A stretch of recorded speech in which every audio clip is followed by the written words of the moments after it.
A nationwide strike is taking place here in France this Tuesday. Workers across a range of sectors, including education and transport, are taking to the street demanding higher pay. This as France grapples with higher inflation and energy costs. The strikes come at the same time as industrial action at oil refineries in France, which have left the country's fuel supply in disarray. We can now bring in Andrew Smith, lecturer in liberal arts at Queen Mary University. Thank you very much for joining us here on France 24. Now, inflation in this country is high, above 6%. But when I look at what's happening over in the United Kingdom, things seem to be handled a lot better here than there. Why then are people still taking to the streets when they see what's happening throughout Europe? Well, I think the important thing to say is these are long-running and unresolved issues.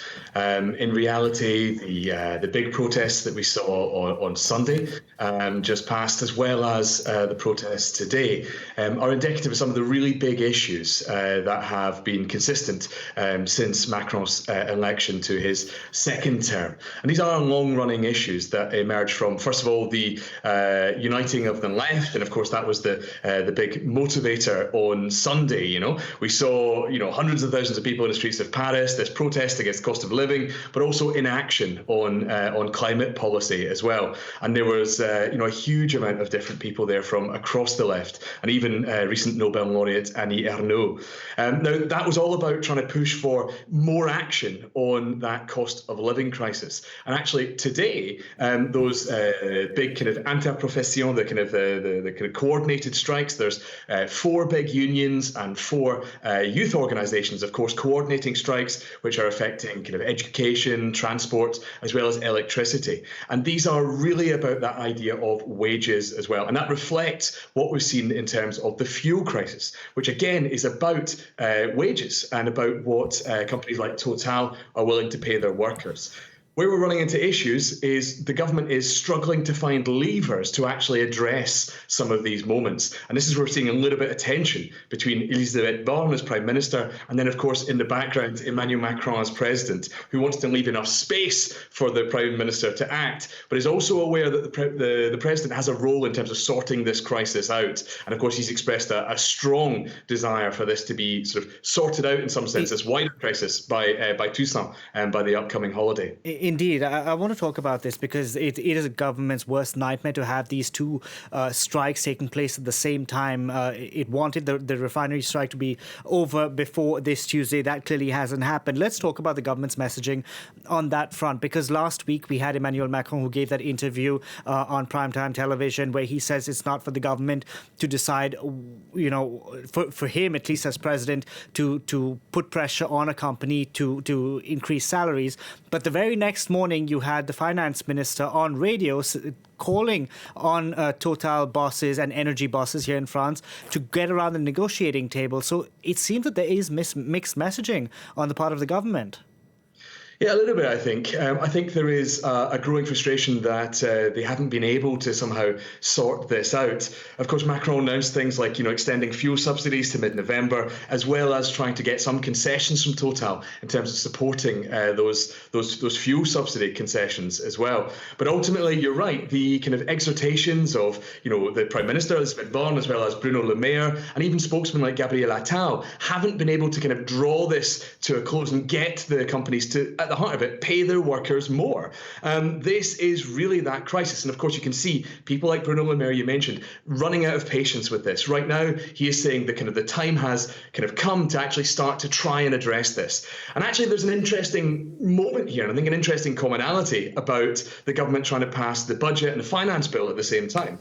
They want to leave space for productive discussions, but at the end of it, they are saying that they will act and they will do something. We've seen this with the requisitions. Emmanuel Macron says we don't want to impinge the right to strike. But people are being ordered back to work. So what message does that send? I want to jump in and ask you about the budget, because you touched about on this point. Now the government is having a tough time passing this budget, and it's threatened to do something previous governments have done, which is use this Article 49.3 of the French Constitution to essentially push through the budget. Why the hoo-ha when other governments have done it? I know François Hollande did it multiple times.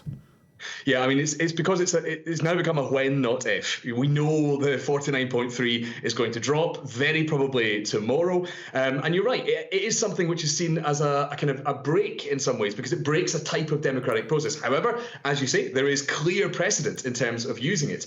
I think the issue is that we now have this very coordinated front against Macron and particular symbolic policies which are wrapped up in this budget. Of course, we're talking about the issue which emerged at the end of last week that was called out by left opposition deputies around the wealth tax. And this has been the one thing associated with anti-Macronism throughout this period. It was all targeted against him during the presidential.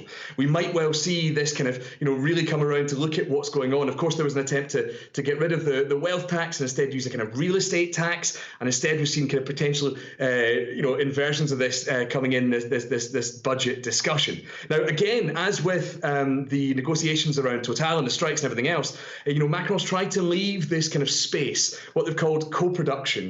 They're trying to listen to projected amendments, to listen to what people want to change. But ultimately, when it comes down to Wednesday, they could turn a completely deaf ear to everything and actually just plough ahead with what they want. They don't want to do that. They want to give a sense that they are listening and show that they can actually do it. And I just want to briefly jump in because Emmanuel Macron wants to reform France's pension system. Is this the best time to do that, considering people are taking to the streets with this cost of living crisis? So why touch pensions now?